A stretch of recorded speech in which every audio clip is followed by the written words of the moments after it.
അസ്സലാമു അലൈക്കും വറഹ്മത്തുള്ളാഹി വബറകാതുഹു. ഏറ്റവും സ്നേഹം നിറഞ്ഞ നല്ലവരായ ദീനി സ്നേഹികളെ, എല്ലാവർക്കും സുഖമെന്ന് പ്രതീക്ഷിക്കുന്നു. അള്ളാഹു നമുക്ക് ഖൈർ നൽകട്ടെ. എൻ്റെ പ്രിയമുള്ളവരെ, വിവാഹം എന്ന് പറയുന്നത് റബ്ബിൻ്റെ ഒരു ദൃഷ്ടാന്തമാണ്, അല്ലേ? അള്ളാഹു സുബ്ഹാനഹു തആല നമുക്ക് നൽകുന്ന അനുഗ്രഹീതമായൊരവസരമാണ് നമ്മുടെ വിവാഹ ജീവിതം, വിവാഹം എന്നൊക്കെ പറയുന്നത്.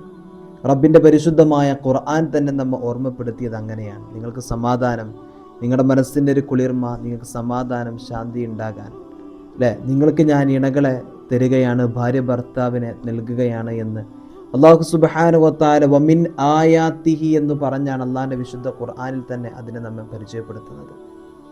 അത് അള്ളാഹുവിൻ്റെ വലിയൊരു ദൃഷ്ടാന്തമായിട്ടാണ്. ഞാനിത് പറയാനുള്ള കാരണം, കഴിഞ്ഞ ദിവസം നമ്മൾ എല്ലാവരും അറിഞ്ഞൊരു സംഭവം ഉണ്ടായിരുന്നു.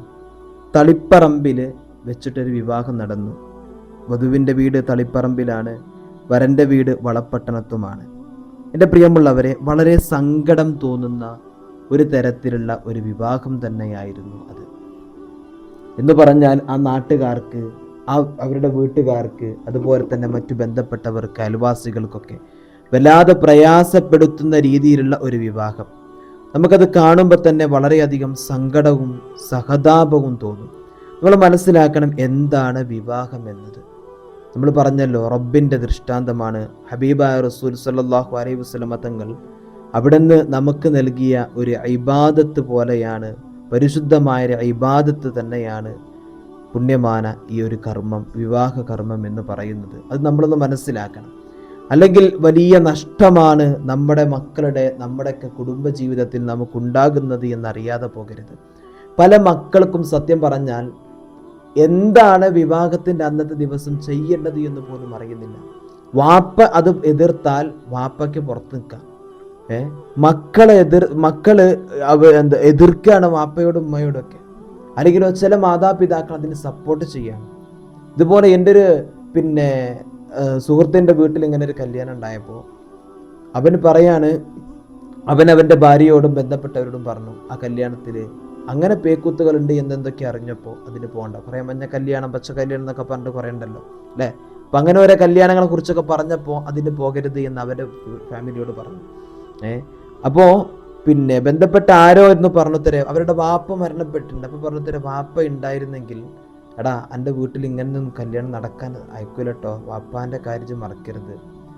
അപ്പോൾ അവൻ പറഞ്ഞൊരു വർത്താനുണ്ട്.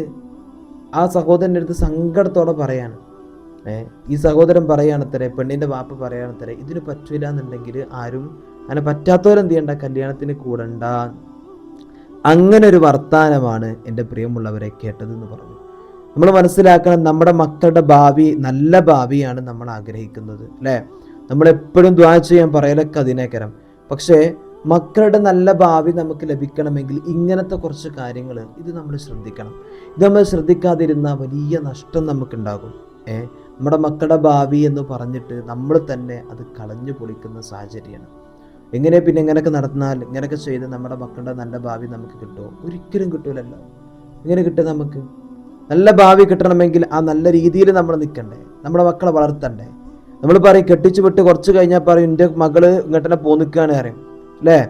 എൻ്റെ മകളിപ്പോൾ വീട്ടിൽ തന്നെയാണ്. എന്തേ? ഭർത്താവിനോട് സുഖമല്ല. കാരണം എന്തേ സുഖമില്ലാത്തത്? എന്തേ? വിവാഹത്തിൻ്റെ തലേന്ന് എൻ്റെ വീട്ടിൽ എന്തൊക്കെയാണ് നടന്നു വെച്ചെന്ന് ആലോചിക്കണം.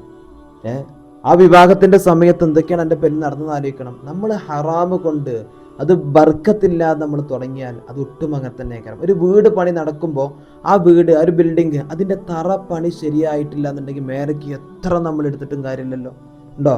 ഇല്ല. അതുകൊണ്ടാണ് പറയുന്നത് പ്രേമവിവാഹം, അല്ലേ? പ്രേമവിവാഹങ്ങളൊക്കെ അതുകൊണ്ടാണ് പെട്ടെന്ന് തകരുന്നത്. കാരണം എന്താ? അതിൻ്റെ തറ ശരിയല്ല. നമ്മൾ പറയും പ്രേമിക്കുക, എന്നിട്ട് പറയും നിക്കാഹ് ചെയ്താലോ ഒക്കെ ശരിയാവൂലേ. നമ്മൾ പറയും മൂത്രം കൊണ്ട് പാത്രം കഴുകിയിട്ട് കാര്യമുണ്ടോ? ഉണ്ടോ? ഇല്ല. നജസ് കൊണ്ട് നമ്മൾ വൃത്തിയാക്കിയിട്ട് കാര്യമില്ലല്ലോ, ഇല്ലല്ലോ. അത് നജസ് കലർന്നു പോയിട്ടുണ്ട്. അതുകൊണ്ട് കുടുംബജീവിതം എന്ന് പറയുന്നത് ഇന്നൊക്കോ നാളെക്കോ ഉള്ളതല്ല. അത് നമ്മൾക്ക് മരിക്കും വരെ, മരണപ്പെട്ടിട്ടും നമുക്കുള്ളതാണ്. വാപ്പയുമ്മയും പറഞ്ഞതിനേക്കാൾ സ്വർഗത്തിൽ തൻ്റെ ഇണകളുണ്ടാകുമെന്ന് അല്ലാഹു സുബ്ഹാനഹു വതആല പരിചയപ്പെടുത്തുന്നുണ്ട് ഭാര്യയും ഭർത്താവിനെ കുറിച്ചിട്ട്. അപ്പം ഒന്ന് ആലോചിച്ച് നോക്കും നിങ്ങൾ, സ്വർഗം വരെ എത്തുന്ന ബന്ധമാണത്. റബ്ബ് തന്നെ നമ്മോട് പഠിപ്പിക്കുകയാണ്. അപ്പം നമ്മളതിൻ്റെ വേണ്ട രൂപത്തിലായിട്ടില്ലെങ്കിൽ അതിന് വേണ്ടിയിട്ടുള്ള സൗകര്യങ്ങൾ നമ്മുടെ ജീവിതത്തിൽ, നമ്മുടെ മക്കളുടെ ജീവിതത്തിലൊക്കെ നമ്മൾ തിരഞ്ഞെടുത്തിട്ടില്ലെങ്കിൽ, നമ്മൾ വിവാഹത്തിൻ്റെ തലേ ദിവസങ്ങളിലൊക്കെ ഇങ്ങനത്തെ പേക്കൂത്തുകളൊക്കെ കാണിച്ചാൽ, എൻ്റെ പ്രിയമുള്ളവരെ ഒന്ന് ആലോചിച്ച് നോക്കൂ നിങ്ങൾ, എത്രത്തോളം വിഷമം അതുകൊണ്ടുണ്ടാകും, നമുക്ക് നഷ്ടങ്ങളുണ്ടാകുമെന്ന് നോക്കൂ നിങ്ങൾ. ആ ഒരു സംഭവവുമായി ബന്ധപ്പെട്ട് ഒരു വീഡിയോ, ഒരു വോയിസ് പുറത്തു വന്നിരുന്നു. നമുക്ക് ആ വോയിസ് ഒന്ന് കേൾക്കാം. മഹലാണ് എന്നതായിരുന്നു.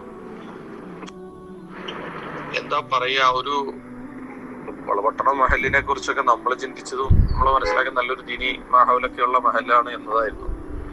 പക്ഷെ ഇന്നലെ നമ്മുടെ കാക്കാഞ്ചാല് മഹലിൽ വന്നിട്ട് അവർ കാട്ടിക്കൂട്ടിയ പേക്കൂത്തുകളും തെമ്മാടിത്തരങ്ങളും അല്ലാതെ, ഞാൻ ഇങ്ങനെ ഒരു പ്രയോഗം നടത്തുന്നത് അത്രത്തോളം മോശമായ ഒരു എന്താ കാര്യങ്ങളാണ് ഇന്നലെ അവരവിടെ കാണിച്ചു കൂട്ടിയത്. അതിന്റെ വീഡിയോ ഞാൻ നിങ്ങൾക്ക് അയച്ചു തരുന്നുണ്ട്. വളരെ മോശമായതെന്ന് വെച്ചാൽ വളരെ മോശമായത്. നമ്മുടെ മഹലിൽ ഇന്നേ വരെ ഇങ്ങനെ ഒരു സാഹചര്യം ഉണ്ടായിട്ടില്ല. അത് വല്ലാതെ വേദന ഉണ്ടാക്കുന്ന ഒരു കാര്യമാണ്. ഇപ്പോ പിന്നെ പെണ്ണിന്റെ കാരണവന്മാരൊക്കെ പറഞ്ഞിട്ട് പോലും വകവെക്കാതെ ഒരു ധിക്കാര മനോഭാവം കാണിച്ച് വല്ലാത്ത ആക്ഷേപങ്ങളൊക്കെ ഉന്നയിച്ച് നമ്മുടെ മഹലിന് വലിയ നാണക്കേടും വലിയ ചീത്തപ്പേരും ഉണ്ടാക്കി തന്നു. ഇന്നലെ മുതൽ എന്നെ പലരും ഫോണിൽ കോണ്ടാക്ട് ചെയ്യുന്നു. നിങ്ങളുടെ മഹലിലല്ലേ, നിങ്ങൾ എല്ലാത്തിനും ഇത് ചെയ്യുന്നതല്ലേ എന്ന് പറഞ്ഞിട്ട് എങ്ങനെ പല സ്ഥലങ്ങളിൽ നിന്ന് ഫോൺ വിളിക്കുന്നു. ഈ വീഡിയോ അയച്ചു തന്നിട്ട് അതെനിക്കും വല്ലാത്ത വിഷമം ഉണ്ടാക്കുന്നുണ്ട്. കാരണം ഞാനാണ് അവിടെ പോയി നിക്കാഹിന്റെ പ്രസംഗമൊക്കെ നടത്തിയത്. അപ്പൊ അതെനിക്ക് വല്ലാത്ത വേദന ഉണ്ടാക്കുന്നുണ്ട്. അപ്പൊ ഇതിന്റെ നമ്മുടെ ശക്തമായ പ്രതിഷേധം ഇക്കാര്യത്തിൽ ഉണ്ട്. അപ്പൊ അതൊന്ന്, നിങ്ങൾ വളപട്ടണക്കാരനാണല്ലോ, ആ രീതിയിൽ നിങ്ങളെ ഒന്ന് ധരിപ്പിക്കാൻ വേണ്ടിയിട്ടാണ് ഞാനിപ്പോ വോയിസ് വിടുന്നത്. മഹല്ല തലത്തിൽ എന്താണ് ചെയ്യേണ്ടതെന്നതിനെ കുറിച്ച് ഞങ്ങൾ ആലോചിക്കുന്നുണ്ട്. പോലീസിൽ കേസ് കൊടുക്കണോ വേണ്ടയോ എന്നുള്ള കാര്യങ്ങളൊക്കെ ആലോചിക്കുന്നുണ്ട്. അവര് അവിടുത്തെ ബെഡൊക്കെ കുത്തി കീറിയെന്നാണ് അറിഞ്ഞത്. കൃത്യമായിട്ട് ഞാനതിനെ കുറിച്ച് അവിടെ പോയി അവരോടൊക്കെ സംസാരിച്ചിട്ടില്ല. അപ്പൊ ഈ മഹല്ല തലത്തിൽ എങ്ങനെ, കമ്മിറ്റി തലത്തിൽ എന്ത് ചെയ്യാൻ പറ്റും എന്നുള്ള കാര്യങ്ങളൊക്കെ ഞങ്ങൾ ആലോചിച്ചുകൊണ്ടിരിക്കുകയാണ്. കാരണം അത്രത്തോളം നമുക്ക് വലിയ ചീത്തപ്പേരുണ്ടാക്കിയ, അതുപോലെ തന്നെ വലിയ പരിസര വീടുകളിലുള്ളവരൊക്കെ എനിക്ക് വോയിസ് എന്നെ വിളിച്ചിട്ട് പറഞ്ഞു, ഉസ്താദെ എന്തായി കാണിച്ചു കൊടുത്തത്, അവിടെയൊക്കെ അയൽവക്കത്തൊക്കെ ചെറിയ കുട്ടികൾ ഉള്ളതല്ലേ ഉസ്താദെ, വെടിക്കെട്ടും ഇതൊക്കെ ആയിട്ട് എന്താണ് കേട്ടോ നിങ്ങള്. അപ്പോൾ നമ്മളൊരു വിഷയത്തിൽ മനസ്സിലാക്കേണ്ടത് എന്താ അറിയും, ഇപ്പം ആ ഒരു പുതിയാപ്പള അല്ലേ, ആ ഒരു ചെക്കന്, അദ്ദേഹം ചിലപ്പോൾ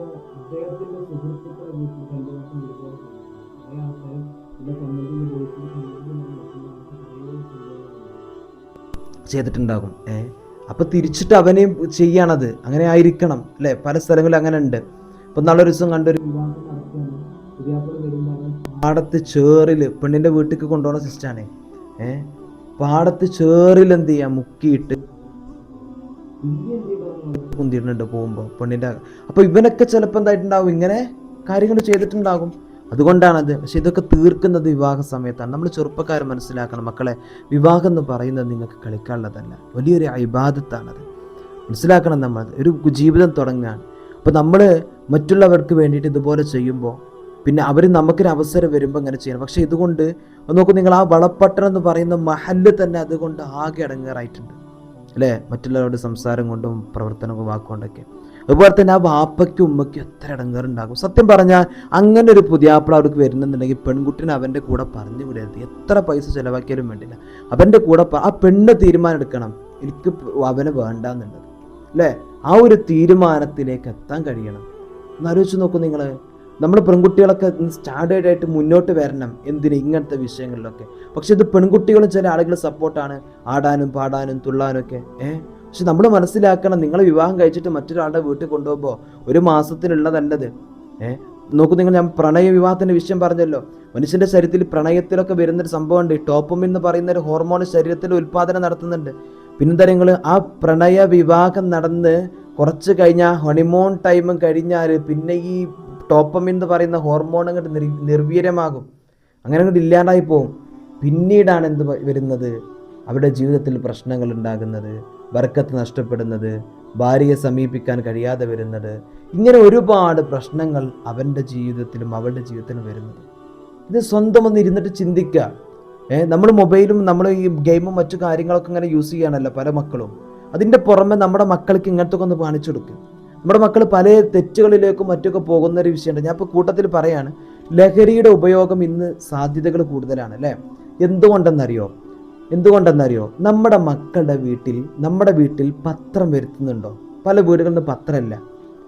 പഴയ കാലത്ത് ഏത് വീട്ടിലാണെന്നുണ്ടെങ്കിൽ പത്രം ഉണ്ടായിരുന്നു. ഇന്ന് അതിൻ്റെ പേരും പറഞ്ഞ് വാർത്ത കേൾക്കാനെന്ന് പറഞ്ഞ് TV മേടിച്ച് വെച്ചു. വാർത്ത കാണുന്നുണ്ടോ? ഇല്ല അല്ലേ? എന്താ കാണുന്നത്? സിനിമ, സീരിയൽ, അതൊക്കെയാണ്.